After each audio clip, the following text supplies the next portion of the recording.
Na sua concepção, o que é mais forte do que as sombras? Este é um tema que nós vamos abordar hoje. Neste sábado que é dedicado ao Senhor, eu te convido. O que é mais forte? Te convido a pensar o que é mais forte que as sombras. Bom, quem vai abordar o tema é nada mais, nada menos que Bezerra de Menezes. Então, meu amigo, minha amiga, neste sábado, se aqui você está, é porque você está buscando, sim, algo mais forte do que todo o mal que impede você de brilhar. E qual é a força maior, se não a força do amor? Fica aqui conosco. Madrugada com Deus. Aproximando a espiritualidade de você. Bom dia, boa tarde, boa noite, boa madrugada. Hoje, sábado, aqui no Templo Espiritual Maria Santíssima, nós temos o trabalho de auxílio à saúde. São espíritos mesmos. Sim, aqueles que trabalharam quando encarnado na medicina, depois que desencarnam, continuam trabalhando como sacerdotes da cura. Sim, como mensageiros da cura. E no mundo espiritual precisa de cura? Claro. O espírito não adoece? Você acredita que espírito, depois que o corpo morre, torna-se santo? Perfeito? Não. No mundo espiritual também existe, sim, todo esse empenho por parte dos profissionais da saúde para poder ajudar aqueles espíritos que estão doentes da alma.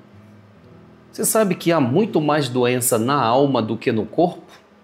Você sabia que o corpo é a possibilidade de expurgação das doenças que o espírito tem?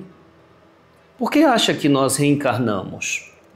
Para vir passear no mundo carnal? Não. Nós reencarnamos para expurgar os males que ainda existem em nós. Nós somos espíritos. Mas temos a oportunidade de vir a este mundo para tirar as chagas de nós. O que é uma doença para o espírito? Será que é um câncer? O espírito tem câncer? A doença do espírito são as suas mágoas, as suas negatividades. Sabe ainda aqueles pensamentos ruins? O pensamento ruim é a doença do espírito. A raiva de alguém é um pensamento ruim. A mágoa de alguém é um pensamento ruim. O sentimento de maldade é uma chaga do espírito. Então, a vida carnal nos possibilita expurgar esses males. Por que muita gente, ao reencarnar, passa por situações tão dolorosas? Por quê? Será porque ele é santo? Ele é uma vítima da maldade dos deuses? Ou ele simplesmente está tendo a oportunidade de se corrigir das faltas cometidas no passado? Então, meu irmão, ninguém neste mundo é vítima, a não ser das próprias faltas. E a oportunidade da reencarnação é grandiosa para a evolução do espírito, que vem aqui se curar dos seus males. Hoje, Bezerra de Menezes estará na nossa casa, junto com toda a equipe, trabalhando o socorro às almas sofridas, às almas doentes. Doentes do corpo, doente do coração, que é o sentimento, doente da mente, que são os pensamentos, e doentes da alma. Meu irmão. Então, hoje é um dia especial, sem dúvida nenhuma, aqui em nossa casa, pois recebemos a presença fraterna deste irmão espiritual Bezerra de Menezes e toda a sua falange de auxílio à saúde. Espíritos que dedicou a sua vida carnal de ajudar as pessoas e após o desencarne continua nesse trabalho sacrossanto, a serviço da caridade, cuidando dos que sofrem no corpo e na alma. Sua mensagem nos recorda que o amor, A mensagem de Bezerra de Menezes nos recorda que o amor é a maior força capaz de transformar, curar e libertar. Olha, vamos refletir sobre. Bezerra de Menezes ele nos fala sobre a parábola do filho pródigo. Somos convidados a reconhecer que todos, em algum momento, precisamos retornar à luz do Pai, sustentado pelo perdão e pelo amor. Então, vamos fazer a nossa prece e vamos ouvir Bezerra de Menezes? Vamos! Neste sábado do Senhor, eu faço essa prece em sua homenagem. Para você, a oração do Pai Nosso de José Silvério Horta, que diz: Pai nosso que estais nos céus, na luz dos sóis infinitos, Pai de todos os aflitos neste mundo de escarcéus, santificado, Senhor, seja o teu nome sublime, que em todo o universo exprime concórdia, ternura e amor. Venha ao nosso coração o teu reino de bondade, de paz, de claridade na estrada da redenção. Cumpra-se o teu mandamento, que não vacila nem erra, nos céus como em toda a terra, de luta e de sofrimento. Evita-nos todo o mal, dai-nos o pão no caminho, feito na luz, no carinho do pão espiritual. Perdoa-nos, meu Senhor, os débitos tenebrosos, de passados escabrosos, de iniquidade e de dor. Auxilia-nos também nos sentimentos cristãos, amar os nossos irmãos que vivem longe do bem. Com a proteção de Jesus, livra a nossa alma do erro, neste mundo de desterro, distante da vossa luz. Que a nossa ideal igreja seja o altar da caridade, onde se faça a vontade do vosso eterno e puro amor. Que assim seja. Amém, amém, amém. Graças a Deus, graças a Deus. Eu quero que você preste atenção nas palavras amorosas deste espírito Bezerra de Menezes, que, como nós falamos, após o seu desencarne, continuou atuando como médico, porém agora médico de almas, curando todos os males de sentimentos, de angústia, de maldade, de negatividade e o principal mal. Qual é o principal mal que a humanidade enfrenta? Você sabe? Qual é? A ignorância. A ignorância é o mal que corrói a alma. Pela ignorância, o homem comete barbárias por não saber das leis de Deus, por não saber que o mal que ele faz é o mal que ele irá colher, levando-o ao sofrimento, mas sofrimentos cada vez maior diante da ignorância de permanecer na prática do mal. Nós vemos estas pessoas ignorantes cometendo crimes e temos consciência de que esse crime que ela comete é a plantação de uma semente ruim que ele vai ter que colher. Não sentimos raiva por uma pessoa que age ignorantemente fazendo mal ao outro. Sabe por quê? Porque temos a consciência de que ele é um doente. É um doente. O doente da ignorância. Ele é, sim, acometido pela ignorância das leis. Então, se nós sabemos disso, é preciso compartilhar o conhecimento para que a pessoa saia desta situação de agir pela ignorância que irá levá-lo a um sofrimento bárbaro. Então, Bezerra de Menezes é médico de homens e de almas, curando as dores do corpo e principalmente do espírito. A palavra é sua, meu irmão. Lembrem-se da parábola do filho pródigo. Eis que teu filho clama por amor para sair do submundo que está. Eis que ele lhe pede apenas amor para se reerguer, para se tornar um homem de verdade, um ser humano carente. Não deixe o tempo passar. A dedicação não é de uma vida, é até o espírito se libertar. Não desistas jamais da obra que realizas. Não desista jamais por causa dos escarnecedores. Não desista pelos que viram-lhes as costas. Assim Jesus brilhou, que viu apenas nos seus irmãos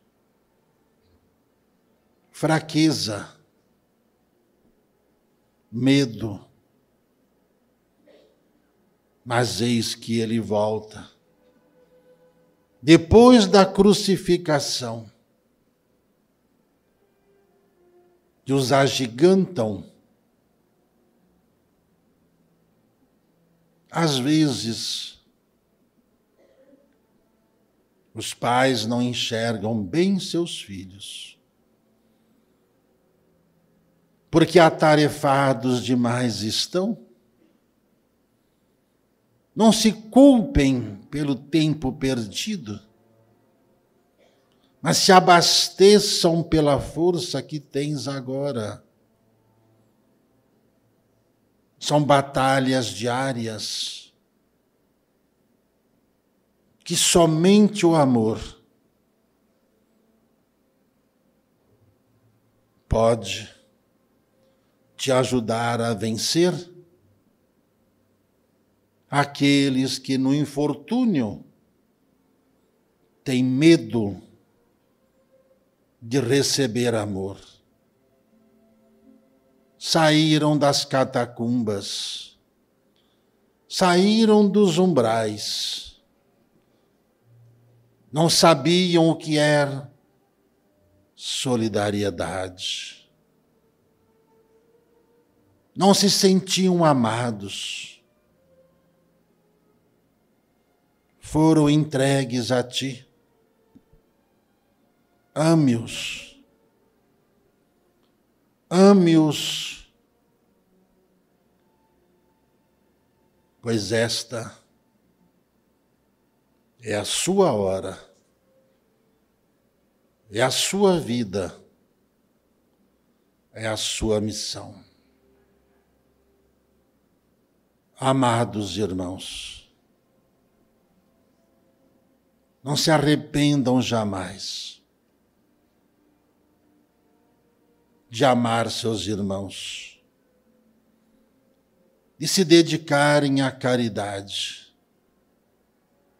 Deus sempre está convosco. Os amigos sempre à frente. Os protetores sempre a lhes resguardar. Seja forte. Seja forte. Que só o amor pode vencer esta batalha.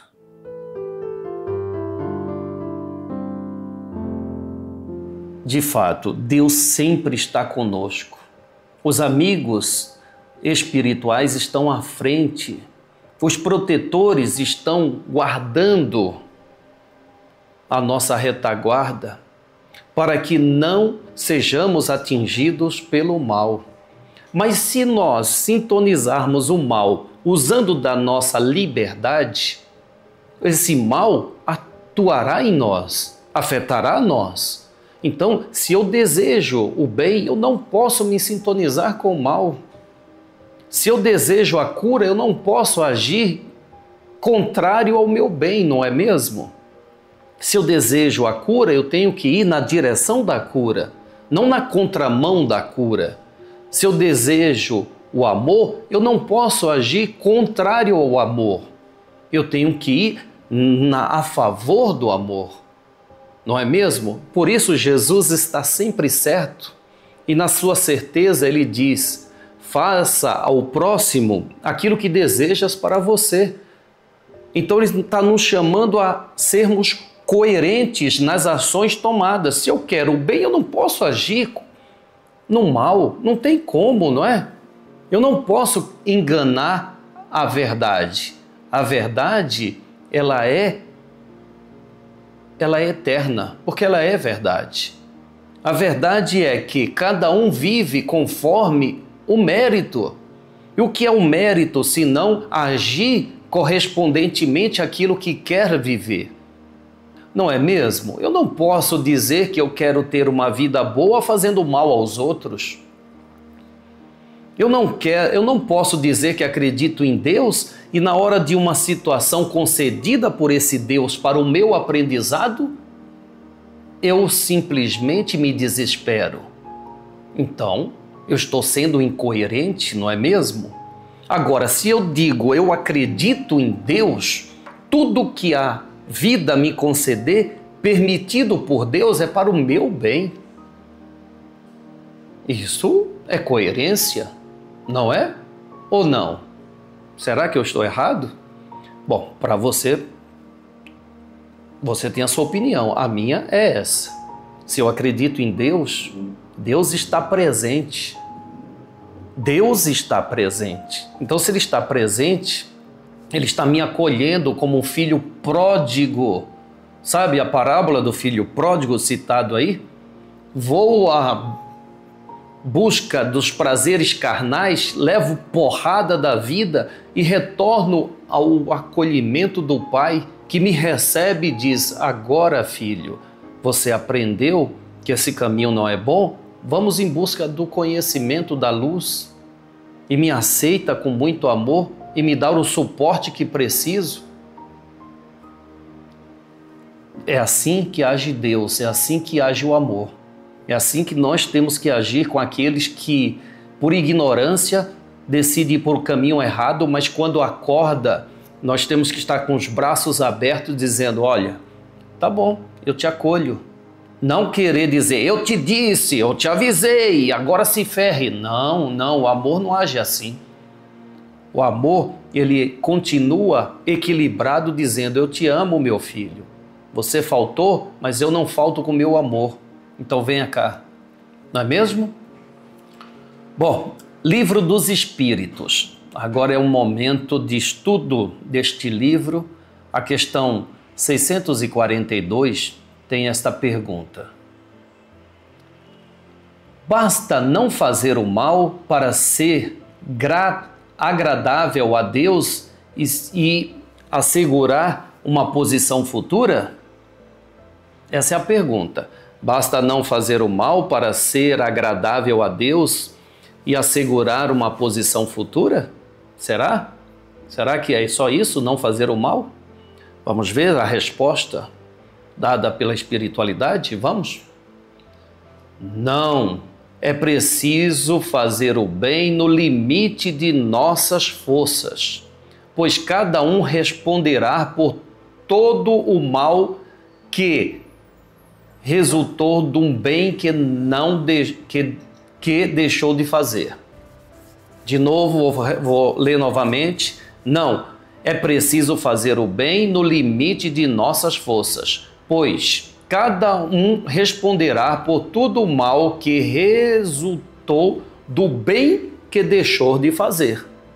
Então, meu irmão, se você deixa de fazer um bem, pessoas podem ser afetadas pelo mal.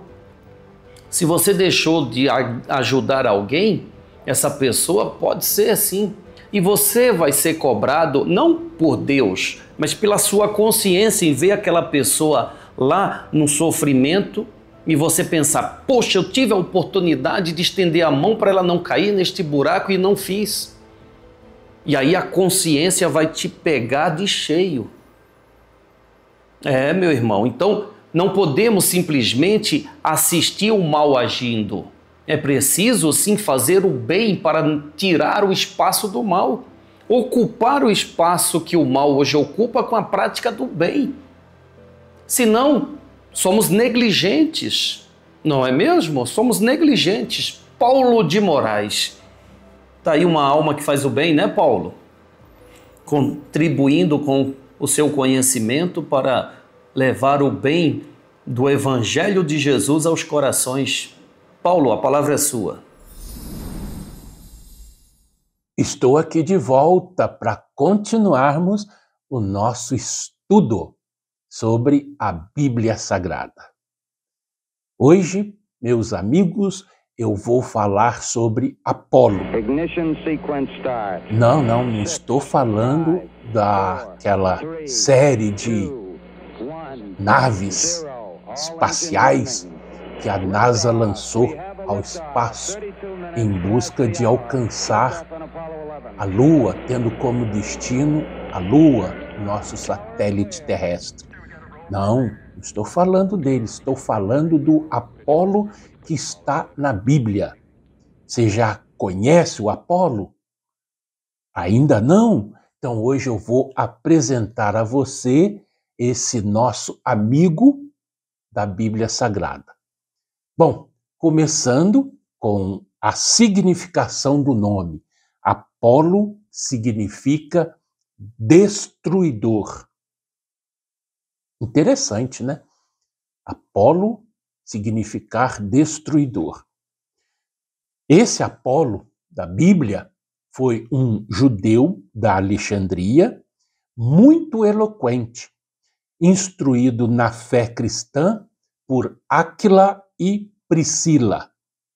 Ele tornou-se poderoso pregador do Evangelho em Éfeso e em Corinto. E foi tão importante essa sua participação na chamada Igreja Primitiva que Paulo o cita na Epístola aos Coríntios como servo do Senhor Jesus e também o recomenda a Tito, seu colaborador. Tito foi um dos colaboradores de Paulo durante as suas viagens missionárias.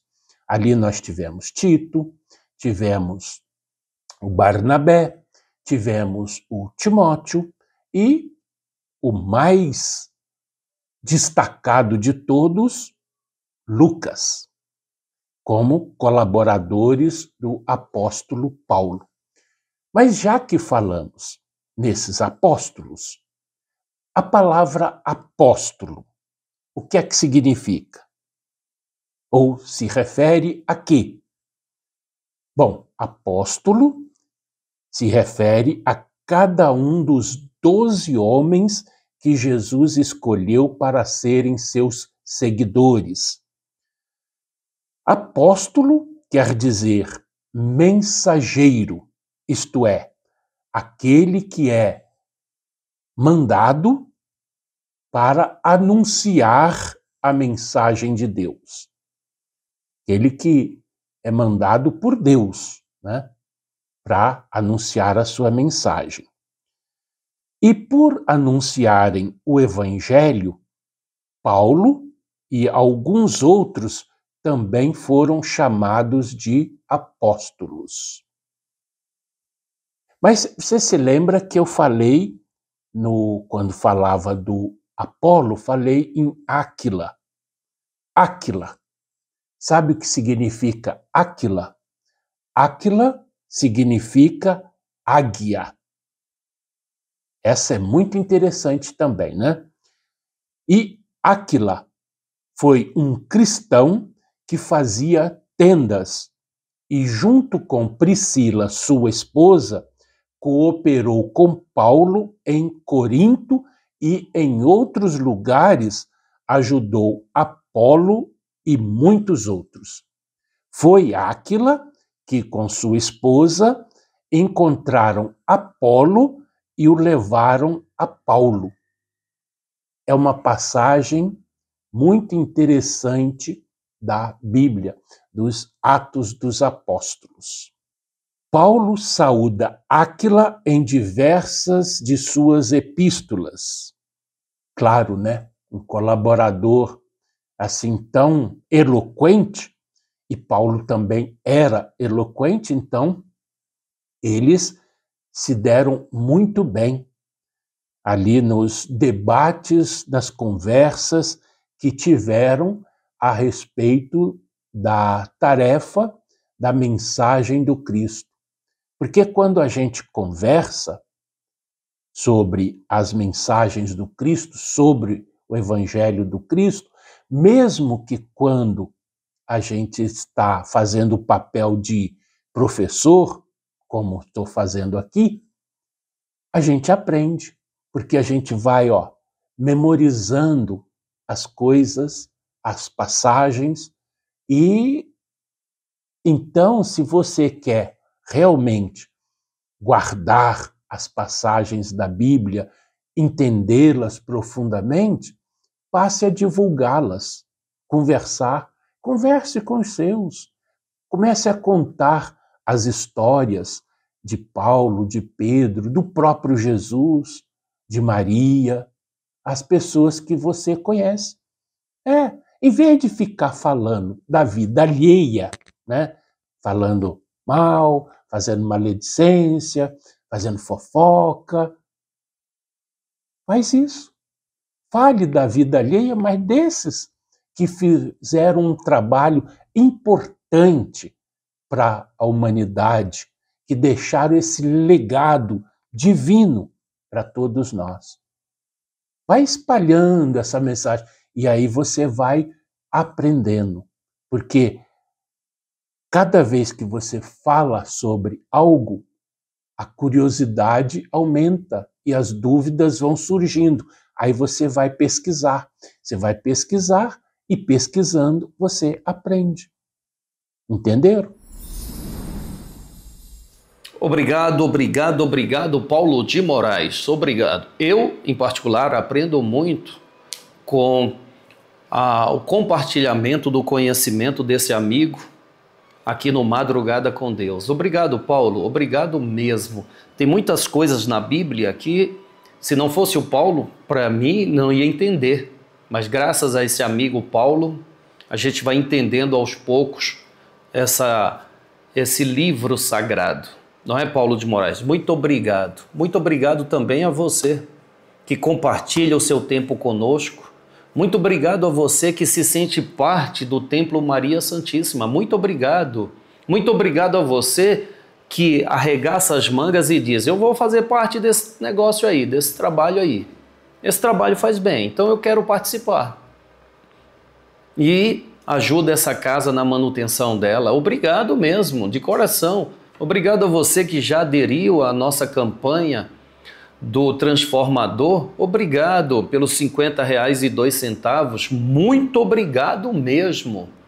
E a você que faz parte aí do Sonho 2, desse sorteio do Fusca, que nos ajuda mensalmente com R$60,01. Muito obrigado.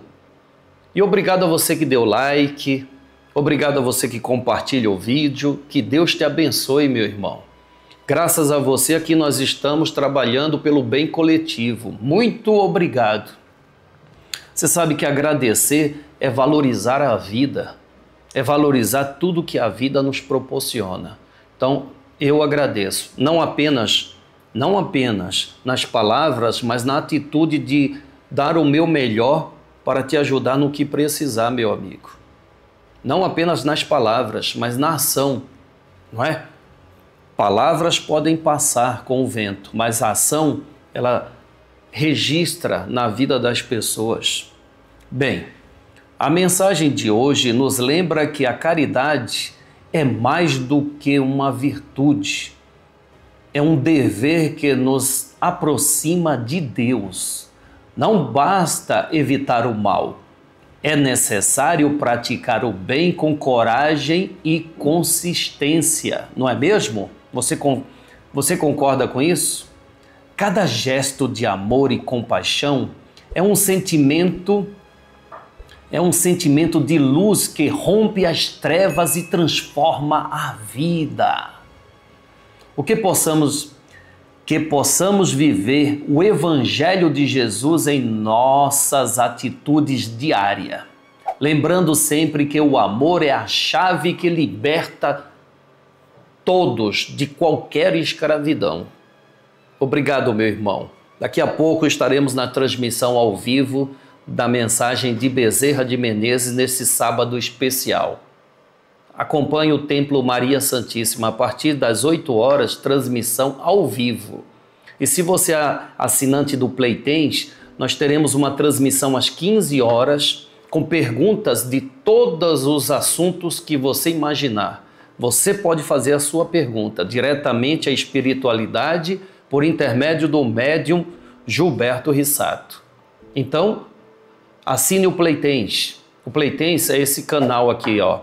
Essa plataforma que o templo criou para poder se comunicar abertamente, abordando todos os assuntos, respondendo todas as dúvidas, informando sobre tudo o que acontece no Brasil e no mundo. Assine o Playtens, esteja conosco ao vivo nessa transmissão às 15 horas de hoje. E no YouTube aqui, a partir das 8 horas da manhã. Meu forte abraço! Salve Jesus! Salve Maria Santíssima!